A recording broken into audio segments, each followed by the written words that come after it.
ঐকমত্য কমিশনের বৈঠক থেকে বিএনপির ওয়াকআউট, নির্বাহী বিভাগকে দুর্বল করার চেষ্টার প্রতিবাদ, মৌলিক সংস্কারে একমত হওয়ার আহ্বান এনসিপি। বৈষম্য বিরোধী ছাত্র আন্দোলনের সমন্বয়কদের চাঁদাবাজিতে বেদনায় নীল মির্জা ফখরুল। চাঁদাবাজদের অভয়ারণ্য হবে না এনসিপি, শুদ্ধি অভিযানের ঘোষণা হাসনাত আব্দুল্লাহর। জাতীয় নির্বাচন সুষ্ঠু ও নিরপেক্ষ করতে প্রস্তুতি নেওয়ার নির্দেশ প্রধান উপদেষ্টার। আইন শৃঙ্খলার সমন্বয়ে জোর, ভোটের প্রশিক্ষণ পাচ্ছে 1.5 লাখ পুলিশ সদস্য। মাইলস্টোন ট্র্যাজেডিতে আরও একজনের মৃত্যু, প্রাণহানি বেড়ে 34। শিক্ষার্থীদের কাউন্সেলিং শুরু। যুদ্ধবিমান দুর্ঘটনার কারণ অনুসন্ধানে আসছে চীনের তদন্ত দল। এবং লালমনি এক্সপ্রেসে লোকাল ট্রেনের ধাক্কা, 2টি বগি লাইনচ্যুত, আহত 5, চলছে উদ্ধার কাজ। বুড়িমারি রুটে ট্রেন চলাচল স্বাভাবিক, ভুল সিগন্যালের কারণে দুর্ঘটনা বলে ধারণা।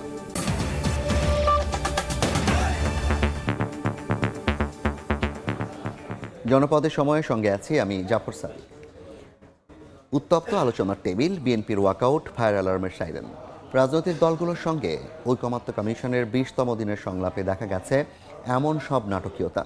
নির্বাহী বিভাগকে দুর্বল করার চেষ্টার প্রতিবাদ জানিয়ে ঐকমত্য কমিশনের আলোচনা থেকে ওয়াকআউট করে বিএনপি। এখন পর্যন্ত 20টি বিষয়ের মধ্যে 12টিতে ঐক্য হয়েছে বলে জানিয়েছেন কমিশনের সহসভাপতি ডক্টর আলী রিয়াজ। মৌলিক সংস্কারের বিষয়ে রাজনৈতিক দলের সঙ্গে জাতীয় ঐক্যমত্য কমিশনের 20তম দিনের সংলাপের শুরুতেই উত্তপ্ত আলোচনার টেবিল। সরকারি কর্ম কমিশন, দুদক, মহাহিসাব নিরীক্ষক ও নিয়ন্ত্রক এবং ন্যায়পাল নিয়োগের বিধানের আলোচনা থেকে ওয়াকআউট করে বিএনপি। দলটির প্রতিনিধি জানান, নির্বাহী বিভাগকে অতিরিক্ত দুর্বল করার চেষ্টা চলছে। এটি হলে সরকারের কাছে জনগণের প্রত্যাশা পূরণ হবে না। আমরা কিছু সময়ের জন্য ওয়াকআউট করলাম সাংবিধানিক কিছু প্রতিষ্ঠান নিয়োগ কমিটি করা এবং এটা সংবিধান অন্তর্ভুক্ত করা, সেটা ভবিষ্যতে রাষ্ট্র পরিচালনায়, সরকার পরিচালনায় জটিলতার সৃষ্টি হবে। আধা ঘন্টা পর নিজেদের অবস্থান তুলে ধরতে আবারও সংলাপে যোগ দেয় বিএনপি। তবে এর কয়েক মিনিটের মধ্যে উত্তপ্ত আলোচনার টেবিলে আতঙ্ক হয়ে হঠাৎ বেজে ওঠে জরুরি ফায়ার অ্যালার্ম। তড়িঘড়ি করে সবাই বের হয়ে যান রাস্তায়। হয়তো কোথাও কোনো আগুন বা আগুন সংক্রান্ত কোনো সমস্যা হয়েছে, এজন্য হয়তো ফায়ার অ্যালার্ম কেন হয়েছে তো বলা যাচ্ছে না, ছোটখাটো ত্রুটির কারণে হয়ে থাকতে পারে। দেশ ও জনগণের স্বার্থে মৌলিক সংস্কারের বিষয়ে বিএনপিকে একমত হওয়ার আহ্বান জানান এনসিপির সদস্য সচিব আখতার হোসেন। আর জামায়াত নেতা বলেন, ফেব্রুয়ারিতে নির্বাচনের জন্য প্রস্তুত তারা, তবে এখনও লেভেল প্লেইং ফিল্ড তৈরি হয়নি। ভোট নিয়েও ষড়যন্ত্রের আশঙ্কা দলটির। দলনিরপেক্ষ বডি হওয়া প্রয়োজন, তাহলে বাকি বিষয়গুলো তারা কেন বুঝতে চাচ্ছেন না? এটাই আমাদের একটা প্রশ্নের বিষয়। এই বিষয়টাতে বিএনপির যারা নেতৃবৃন্দ আছেন তারা আসলে ইতিবাচক সিদ্ধান্ত গ্রহণ করবেন, এই আহ্বান আমরা তাদের কাছে রাখতে চাই। নির্বাচন ফেব্রুয়ারি মাসে যদি হয় তাতে আমাদের কোনো ধরনের আপত্তি নেই, কিন্তু নানা ষড়যন্ত্র দেখতেছি, কারণ এখনো লেভেল প্লেইং ফিল্ডের ব্যাপারে গভর্নমেন্ট তেমন কোনো স্টেপ নেয় নাই। 25 মিনিট বন্ধ থাকার পর আবারও শুরু হয় ঐক্যমত্য কমিশনের সংলাপ। এর আগে সূচনা বক্তব্যে কমিশনের সহ সভাপতি বলেন, বাংলাদেশের ভবিষ্যৎ পথ চলায় ঐতিহাসিক দলিল জুলাই সনদ তৈরি করতে চায় কমিশন। আমরা চাই এগুলি নিষ্পত্তি করে জাতীয় সনদে এগুলি যুক্ত করে জনগণের সামনে সেগুলোকে উপস্থাপন করে সকলে মিলে স্বাক্ষর করে একটা ঐতিহাসিক দলিল তৈরি করতে, যার মধ্যে দিয়ে ভবিষ্যৎ বাংলাদেশের পথরেখাটা থাকবে। মৌলিক সংস্কারের 20টি বিষয়ের মধ্যে 12টি বিষয়ে একমত হয়েছে দলগুলো। 31 জুলাইয়ের মধ্যে সংলাপ শেষে জাতীয় সনদ চূড়ান্ত করতে চায় ঐক্যমত্য কমিশন। পরিবর্তন পরিমার্জন করা হচ্ছে। সানবীর রূপল, সময় সংবাদ, ঢাকা। সমন্বয়কদের চাঁদাবাজিতে বেদনায় নীল হওয়ার কথা জানিয়ে বিএনপি মহাসচিব মির্জা ফখরুল ইসলাম আলমগীর বলেছেন, দেশের মানুষ কি এটা চেয়েছিল? সকালে রাজধানী শাহবাগে আলোচনা সভায় তিনি আরও বলেন, দেশি বিদেশি চাপে বিএনপিকে বেকায়দায় ফেলার চেষ্টা করেও লাভ হবে না। জুলাই অভ্যুত্থানে শোক ও বিজয়ের বর্ষপূর্তি উপলক্ষে মাসব্যাপী কর্মসূচি পালন করছে বিএনপি এবং এর অঙ্গ সহযোগী সংগঠনগুলো। এরই ধারাবাহিকতায় রাজধানীর 6টি স্থানে ফ্যাসিবাদ বিরোধী আন্দোলনের গ্রাফিতি অঙ্কন কর্মসূচি পালন করে যুবদল। শাহবাগে জাতীয় জাদুঘরের সামনে এই কর্মসূচি উদ্বোধন করেন বিএনপি মহাসচিব। মির্জা ফখরুল ইসলাম আলমগীর বলেন, নির্যাতন নিপীড়নের পরেও জুলাই আন্দোলনে বিএনপির কোনো নেতাকর্মী মুচলেকা দেয়নি। এ সময় সমন্বয়কদের চাঁদাবাজিতে হতাশা জানান বিএনপির বর্ষিয়ানি রাজনীতিক। ডিবি অফিসে যখন অত্যাচার করা হয়েছে আমাদের নেতাকর্মীদেরকে, এমনকি সিনিয়র নেতাদেরকে, আমাদের কোন নেতাই কিন্তু সেদিন কোনো মুচলেকা দেন নাই। বেদনায় একেবারে নীল হয়ে গেছি। দেখলাম 5 জন সমন্বয়কারীকে গ্রেপ্তার করেছে পুলিশ। তারা জোর করে একজন সাবেক সংসদ সভাপতি দিয়ে 50 লক্ষ টাকা আদায় করেছে। শেখ হাসিনার নির্দেশে হত্যাযজ্ঞ পরিচালিত হলেও 1 বছরেও তার বিচার না হওয়ায় ক্ষোভ প্রকাশ করেন বিএনপি মহাসচিব। বলেন, বিএনপিকে বেকায়দায় ফেলার চেষ্টা করে লাভ হবে না। কই হাসিনার বিচারের তো এখন পর্যন্ত তেমন কিছু আমরা দেখতে পেলাম না। কেন পেলাম না? 1 বছর হয়ে গেল। আজকে যারাই চেষ্টা করুন না কেন, বিভিন্ন চাপ সৃষ্টি করে আমাদেরকে বেকায়দায় ফেলার জন্য, সেই চেষ্টা করে কোনো লাভ হবে না। এদিন নয়াপল্টনে দলের কেন্দ্রীয় কার্যালয়ে স্বেচ্ছাসেবক দলের সাবেক সভাপতি শফিউল বারী বাবুর ৫ম মৃত্যুবার্ষিকী উপলক্ষে দোয়া অনুষ্ঠানে যোগ দেন বিএনপির সিনিয়র যুগ্ম মহাসচিব রুহুল কবির রিজভী। বলেন, সংস্কারের কথা বলে নির্বাচন পেছানো যাবে না। গণতন্ত্র যাতে আর কখনোই বিঘ্নিত না হয়, রাস্তার মধ্যে মুখ থুবড়ে না পড়ে, তার জন্য যে সংস্কারগুলো করা দরকার, সেই সংস্কারের প্রতি সম্মতি সবাই তো জানে। এই নিয়ে তো আর কথা বলার দরকার নেই। এ সময় সুষ্ঠু ও নিরপেক্ষ নির্বাচন আয়োজনে অন্তর্বর্তী সরকারের প্রতি আহ্বান জানান বিএনপির এই নেতা। ভোটাররা যাতে নির্বিঘ্নে ভোট কেন্দ্রে। আহমেদ সালেহীন, সময় সংবাদ, ঢাকা। চাঁদাবাজদের অভয়ারণ্য হবে না জাতীয় নাগরিক পার্টি। সংগঠনের শুদ্ধি অভিযান শুরু হবে বলে জানান নেতারা। জামালপুর ও ময়মনসিংহে পদযাত্রায় এনসিপি নেতারা আরও বলেন, সাংবিধানিক পদে নিয়োগের জন্য কমিটি তৈরি করতে হবে। এ সময় ঐকমত্য কমিশনের বৈঠক থেকে বিএনপির ওয়াকআউটের সমালোচনা করেন তারা। বলেন, গণ অভ্যুত্থান না হলে নির্বাচনের স্বপ্নই দেখতে পারত না কেউ। গুড়ি গুড়ি বৃষ্টি উপেক্ষা করেই জামালপুরে এনসিপির পদযাত্রা। এতে দলীয় নেতাকর্মীদের সঙ্গে অংশ নেন বিভিন্ন শ্রেণী পেশার মানুষ। সোমবার দুপুরে শহরের ফৌজদারি মোড়ে পথসভায় এনসিপি আহ্বায়ক নাহিদ ইসলাম বলেন, গণ অভ্যুত্থান না হলে নির্বাচনের স্বপ্ন দেখতে পারত না কেউ। সংস্কার ছাড়া ভোট হলে মানুষের ভাগ্যের পরিবর্তন হবে না। আপনার আমার জীবনের পরিবর্তন হবে যদি সংস্কার হয়, যদি অর্থনৈতিক সংস্কার হয়, যদি শিক্ষা ব্যবস্থার সংস্কার হয়, যদি স্বাস্থ্য ব্যবস্থার সংস্কার হয়, এবং যদি প্রকৃত গণতন্ত্র আমরা নিশ্চিত করতে পারি। বিকেলে পদযাত্রা পৌঁছায় ময়মনসিংহে। নগরীর টাউন হল মোড়ে অনুষ্ঠিত হয় পথসভা। এনসিপি নেতা হাসনাত আব্দুল্লাহ বলেন, চাঁদাবাজদের অভয়ারণ্য হবে না এনসিপি। সংগঠনে শুরু হবে শুদ্ধি অভিযান। আমাদের নেতা কর্মী যারা আছেন, আমরা মুখে মুখে বলবো নতুন রাজনৈতিক বন্দোবস্ত, কিন্তু আপনি ইয়া করবেন চাঁদাবাজি, এই জিনিসগুলো কিন্তু আমরা বরদাস্ত করব না। ঐকমত্য কমিশনের বৈঠক থেকে ওয়াকআউট করায় বিএনপির সমালোচনা করেন আরেক নেতা নাসিরউদ্দিন পাটোয়ারি। যেই আহতদের স্বপ্ন, শহীদদের স্বপ্ন আমরা রচনা করতে যাচ্ছি, সেখানে দেখতে পাচ্ছি একটি দল ওয়াকআউট করার চেষ্টা চালাচ্ছে। নির্বাচন কমিশন সহ দুদক, পিএসসি, ন্যায়পাল নিয়োগের মতো বিষয়ে সাংবিধানিক কমিটি তৈরি করার দাবি জানান শীর্ষ নেতা নাহিদ ইসলাম। এ সময় দুর্নীতি, চাঁদাবাজ ও সন্ত্রাসের বিরুদ্ধে সামাজিক প্রতিরোধ গড়ে তোলার ডাক দেন তিনি। দুর্নীতি, চাঁদাবাজ, সন্ত্রাসের বিরুদ্ধে সামাজিক আন্দোলন গড়ে তুলুন। যেভাবে গণ অভ্যুত্থানে আপনারা রাজপথে নেমে এসেছিলেন, ঠিক একইভাবে আপনারা সামাজিকভাবে প্রতিরোধ গড়ে তুলুন। মঙ্গলবার টাঙ্গাইল ও গাজীপুরে এনসিপির 29তম দিনের পদযাত্রা অনুষ্ঠিত হওয়ার কথা রয়েছে। ওবায়দুল হক, সময় সংবাদ, ময়মনসিংহ। আগামী জাতীয় নির্বাচন সুষ্ঠু ও নিরপেক্ষ করতে আইনশৃঙ্খলা বাহিনীকে প্রস্তুতি নেওয়ার নির্দেশ দিয়েছেন প্রধান উপদেষ্টা। সকালে রাষ্ট্রীয় অতিথি ভবন যমুনায় নির্বাচনের প্রস্তুতি নিয়ে বৈঠকে এই নির্দেশ দেন ডক্টর মোহাম্মদ ইউনূস। এ সময় ঝুঁকিপূর্ণ কেন্দ্র চিহ্নিত করে কার্যকর ব্যবস্থা নেওয়ার পাশাপাশি আইনশৃঙ্খলার সমন্বয়ে জোর দেন তিনি। সেপ্টেম্বর থেকে নভেম্বরের মধ্যে ভোটের প্রশিক্ষণ পাচ্ছে 1.5 লাখ পুলিশ সদস্য। সোমবার সকালে রাষ্ট্রীয় অতিথি ভবন যমুনায় শুরু হয় নির্বাচনী প্রস্তুতি সংক্রান্ত পর্যালোচনা বৈঠক। প্রধান উপদেষ্টার নেতৃত্বে বৈঠকে অংশ নেন স্বরাষ্ট্র উপদেষ্টা, মন্ত্রিপরিষদ সচিব, পুলিশ মহাপরিদর্শক সহ ঊর্ধ্বতন কর্মকর্তারা। বৈঠকে প্রধান উপদেষ্টা আগামী জাতীয় সংসদ নির্বাচন সুষ্ঠু ও নিরপেক্ষ করতে এখন থেকেই প্রস্তুতি গ্রহণের নির্দেশনা দেন।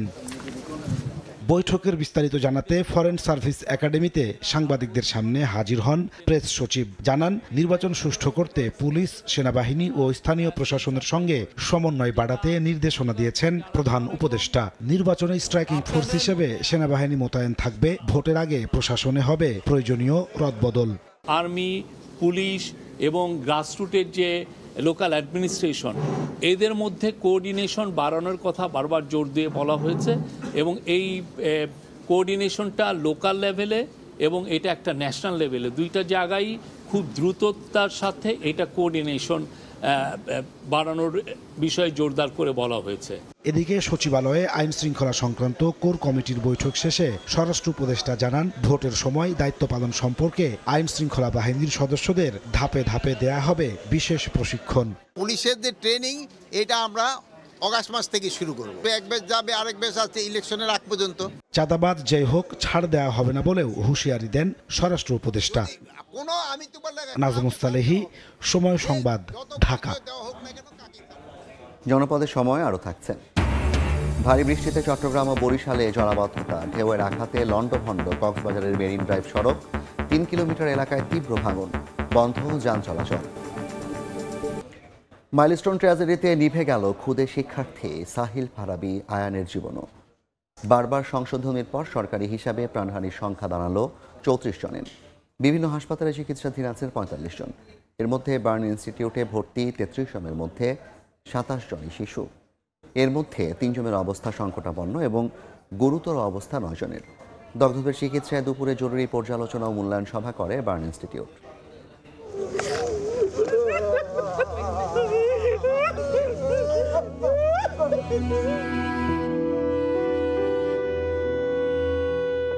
ঝরে পড়ছে একের পর এক ফুল, বাড়ছে হাসপাতালে কাতরানো শিশুদের পরিবারের শঙ্কাও। মাইলস্টোন ট্র্যাজেডিতে 14 বছরেই থেমে গেল সাহিল ফারাবী আয়ানের জীবন। 21 জুলাই বিমান বিধ্বস্তের ঘটনায় তার শরীরের 40% পুড়ে গিয়েছিল। রোববার রাত 1:45টায় আইসিইউতে মারা যায় আয়ান। রাতেই তার মরদেহ হস্তান্তর করা হয় পরিবারের কাছে। এ নিয়ে মাইলস্টোন ট্র্যাজেডিতে বার্ন ইনস্টিটিউটে নিহতের সংখ্যা 18। চিকিৎসাধীন 33 জনের মধ্যে 27 জনই শিশু। এর মধ্যে 3 জনের অবস্থা সংকটাপন্ন এবং গুরুতর অবস্থা 9 জনের। হাসপাতালের পক্ষ থেকে জানানো হয়, পর্যায়ক্রমে ছাড়পত্র দেওয়ার মতো আছেন 10 জন। ক্রিটিক্যাল পেশেন্ট যে ছিল তাদের 4 জনের মধ্যে আয়ান গতকাল রাত 1:45 মৃত্যুবরণ করেছে। বাকি পেশেন্টগুলো স্ট্যাটিক আছে, অর্থাৎ যে বাকি আরও 3টা ক্রিটিক্যাল এবং সিভিয়ার কেস, তাদের অবনতি ঘটে নাই। মাইলস্টোন ট্র্যাজেডিতে নিহতের সংখ্যা নিয়ে আরেক দফা সংশোধনী দিল স্বাস্থ্য মন্ত্রণালয়। সবশেষ সংশোধনীতে মৃতের সংখ্যা নামিয়ে আনা হয় 33 জনে। আয়ানের মৃত্যুর পর প্রাণহানির সংখ্যা দাঁড়ালো 34-এ। মনির হোসাইন, সময় সংবাদ, ঢাকা। মাইলস্টোন ট্র্যাজেডিতে নিহত 5 জনের কবরে ফুলেল শ্রদ্ধা জানিয়েছেন বিমান বাহিনীর সদস্যরা। পরে নিহতদের পরিবারের সদস্যদের সমবেদনা জানিয়ে পাশে থাকার কথা জানান কর্মকর্তারা। মাইলস্টোন স্কুল অ্যান্ড কলেজে বিমান দুর্ঘটনায় নিহত আব্দুল মোবাশ্বির মাকিনের কবর জিয়ারত ও শ্রদ্ধা জ্ঞাপন করেছে বিমান বাহিনী প্রধানের একটি প্রতিনিধি দল। সোমবার সকালে গাজীপুর মহানগরীর গাছা এলাকায় মাকিনের গ্রামের বাড়িতে যায় প্রতিনিধি দলটি। এ সময় তারা নিহতের সমাধিতে গার্ড অফ অনার ও ফুল দিয়ে শ্রদ্ধা জানান। পরে রুহের মাগফিরাত কামনায় দোয়া ও মোনাজাত করা হয়। উইং কমান্ডার ABM সারোয়ার জাহানের নেতৃত্বে বিমান দুর্ঘটনায় নিহত ভোলার বোরহানুদ্দিনের মাসুমা বেগমের কবর জিয়ারত করে পুষ্পস্তবক অর্পণ করে বাংলাদেশ বিমান বাহিনী। পরে নিহতের রুহের মাগফিরাত কামনা করে দোয়া ও মোনাজাত করা হয়। পরে পরিবারের সদস্যদের খোঁজ খবর নেন তারা। বাংলাদেশ বিমান বাহিনী আপনাদেরকে কথা দিচ্ছে, এই ব্যাপারে যে কোনো তদন্ত, যে কোনো কিছু, সব কিছুই সুষ্ঠুভাবে হবে। এখানে কোনো কিছুই অন্যরকমভাবে কোনো কিছু হবে না। সমস্ত তথ্য সবকিছুই সঠিকভাবে এটা প্রচার করা হবে। টাঙ্গাইলের তানভীর আহমেদ ও নিহত মেহনাজ আফরিন হুমায়রার সমাধিতে বিমান বাহিনী প্রধানের পক্ষ থেকে শ্রদ্ধা জ্ঞাপন করা হয়। এরপর নিহতদের আত্মার মাগফিরাতে দোয়া ও মোনাজাত করা হয়। কষ্ট মেনে নেওয়ার মতো না, কাউকে বোঝানো যাবে না। আসলে যার সন্তান গিয়েছে সেই তো জানে এই কষ্টটা।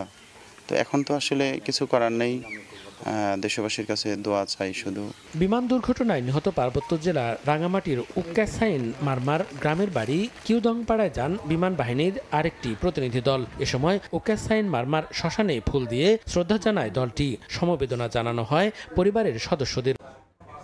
লোকাল ট্রেনের ধাক্কায় উল্টে গেল লালমনি এক্সপ্রেসের দুটি বগি। লালমনিরহাট রেল স্টেশন এলাকার এ ঘটনায় আহত হয়েছেন 5 জন। তবে স্বাভাবিক রয়েছে লালমনিরহাট বুড়িমারি রুটে ট্রেন চলাচল।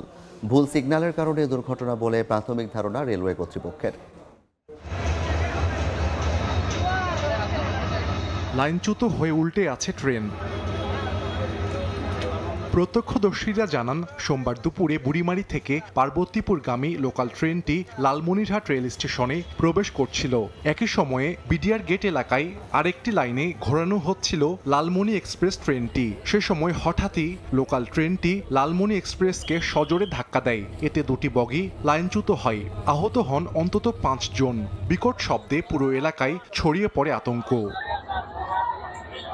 দুর্ঘটনার কারণে লালমনিরহাট বুড়িমারি রুটে ট্রেন চলাচল বন্ধ রয়েছে। ভুল সিগন্যালের কারণে এমনটি ঘটেছে বলে প্রাথমিক ধারণা রেলওয়ে কর্তৃপক্ষের। কোন কারণে এটা হয়েছে এটা তদন্তের আগে বলা যাবে না। যেহেতু ঘটনাটা হয়েছে, আমাদের প্রায়োরিটি হচ্ছে এখন লাইনটা ক্লিয়ার করা। ক্ষতিগ্রস্ত হয়েছে 2টা কোচ ইঞ্জিনের সাথে যেটা আছে, তো ওই 2টা কোচের ব্যাপারে আমাদের রিলিফ ট্রেন আসবে, রিলিফ ট্রেন দিয়ে তারপর আমরা করব। প্রাইমারি ভাবে আমরা হ্যান্ড শেন্ডিং করে যতটুকু ক্লিয়ার করা যায় আমরা আগে সেটা করছি, তারপরে হচ্ছে আমরা মেজর যে প্রবলেমটা সেটা সলভ করব। দুর্ঘটনার প্রকৃত কারণ জানতে তদন্ত চলছে বলে জানায় রেলওয়ে কর্তৃপক্ষ। সময় সংবাদ, লালমনিরহাট। জনপদের সময় আরও থাকছে। মুন্সিগঞ্জের গজারিয়ায় মেঘনা নদীতে বালুমহালের আধিপত্য নিয়ে দুপক্ষের গোলাগুলি। শুটার মান্নার নিহত, গুলিবিদ্ধ 4।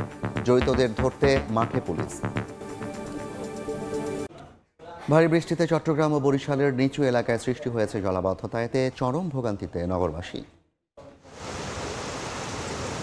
পানিতে টইটুম্বর চারপাশ, বৃষ্টির জন্য জমেছে হাঁটু পানি। জলাবদ্ধতায় চরম ভোগান্তি নগরবাসীর। সোমবার সকাল থেকে শুরু হয় ভারী বর্ষণ। এতে চট্টগ্রামের ওয়াসা, জিইসি, মেহেদীবাগ, আগ্রাবাদ সহ বিভিন্ন নিচু এলাকা তলিয়ে যায়। পানি ঢুকে যানবাহন চলাচলেও ব্যাঘাত সৃষ্টি হয়। জলবদ্ধতা থেকে পুরোপুরি পরিত্রাণ না পাওয়ায় ক্ষোভ প্রকাশ করেন নগরবাসী। সবাই প্রতিশ্রুতি দিচ্ছে কিন্তু উন্নতির কিছু দেখতেছি না। পানি লেগেই আছে চট্টগ্রাম শহরে। বর্ষাকাল শেষ হলে আমরা রাস্তাটার কাজ ধরবো, আর নালার কাজটা আমাদের চলতে থাকবে। আমি এখন দেখে গেছি, নালার কাজ আমরা চালাবো। অন্যদিকে বরিশালের মুন্সি গ্যারেজ, শীতলাখোলা মোড়, বগুড়া রোড সহ অন্যান্য নিচু এলাকারও একই অবস্থা। পানি মারিয়ে গন্তব্যে যেতে দুর্ভোগ পোহাতে হচ্ছে চলাচলকারীদের। পানি উঠে তলায় যায়, ঘর বাড়ি সব জায়গায় পানি, মাল পার সব ভিজে যাইতেছে, কেউ খবরও নেয় না, কিছু না। এখন এখানে গিয়ে পাশের অপেক্ষা আছে, এটা যদি হয়ে যায় তাহলে আমাদের ড্রেনগুলো স্থায়ীভাবে একটা ব্যবস্থা হবে, খালগুলো হয়তো স্থায়ীভাবে পরিষ্কার পরিচ্ছন্ন থাকবে। এছাড়া লোহালিয়া নদীর বেড়িবাঁধ ভেঙে পটুয়াখালী সদরের 15টি গ্রাম প্লাবিত হয়। পানিবন্দী হয়ে পড়েন কয়েক হাজার মানুষ। ভেসে গেছে মাছের ঘের সহ ফসলি জমি। ফাহরিয়া ফারজানা, সময় সংবাদ। মুন্সিগঞ্জের গজারিয়ায় মেঘনা নদীতে বালুমহালের আধিপত্য নিয়ে 2 গ্রুপের সংঘর্ষে শুটার মান্নার নিহত হয়েছে। গুলিবিদ্ধ হয়েছেন আরও 4 জন। পুলিশ জানায়, বালুমহালের চাঁদা নিয়ে নয়ন পিয়াস গ্রুপের সঙ্গে লালু বাহিনীর বেশ কিছুদিন ধরে বিরোধ চলছিল। এরই জেরে দুপুরে সংঘর্ষে জড়িয়ে পড়ে তারা। এতে আব্দুল মান্নান ওরফে শুটার মান্নান গুলিবিদ্ধ হয়ে নিহত হন। এছাড়া লালু বাহিনীর নেতৃত্বে থাকা হৃদয় সহ আরও 4 জন গুলিবিদ্ধ হন। এর আগে গত 16 জুলাই ষোলোয়ানি বালুমহালে চাঁদা আদায় করতে গিয়ে 3 জন আটক হয়। এ ঘটনায় বালুমহালের ক্যাশিয়ার জান্নাত হোসেন বাদী হয়ে হোগলাকান্দি গ্রামের হৃদয়কে 1 নম্বর আসামি করে গজারিয়া থানায় মামলা করেন। এরপর হৃদয় 17 জুলাই রাতে এলাকায় ফিরে শুটার মান্নান সহ তার অনুসারীদের নিয়ে মহড়া দেয়। ককটেল বিস্ফোরণ ও গুলির ঘটনাও ঘটে।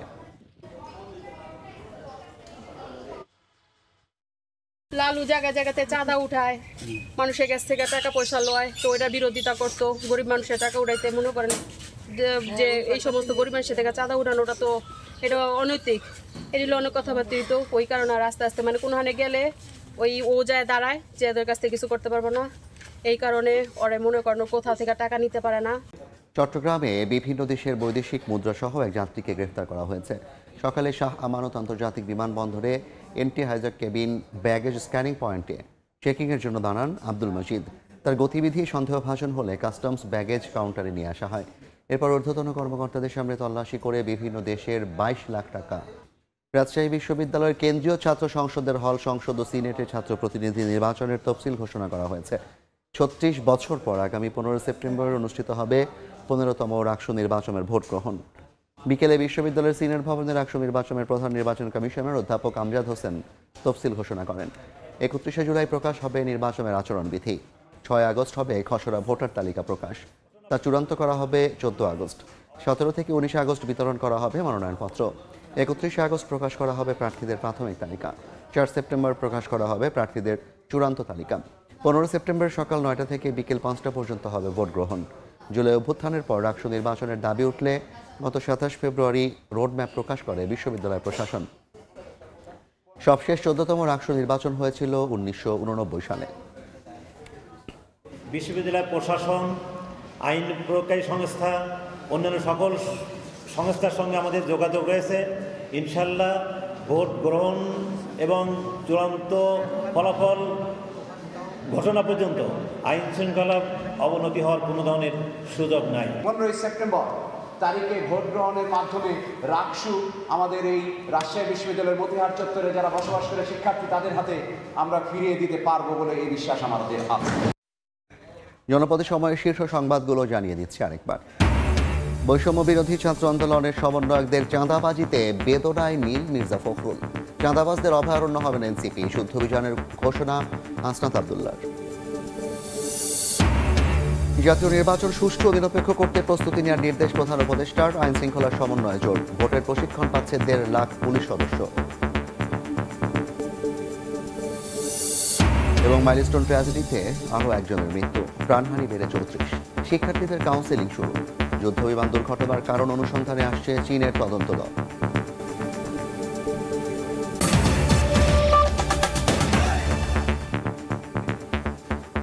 এই ছিল জনপদের সময়। সঙ্গে থাকুন সময়।